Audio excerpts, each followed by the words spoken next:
بسم اللہ الرحمن الرحیم۔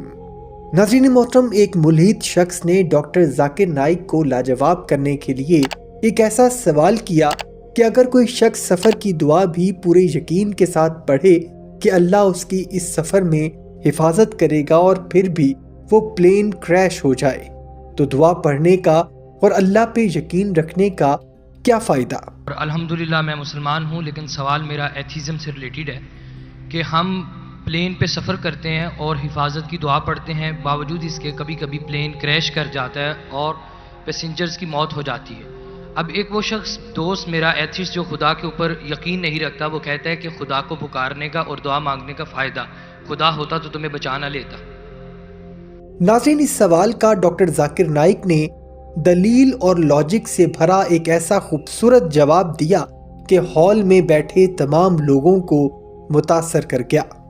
ذرا اب آپ ڈاکٹر ذاکر نائک کا جواب سماعت فرمائیے اور کمنٹ سیکشن میں سبحان اللہ لکھنا نہ بھولیے گا۔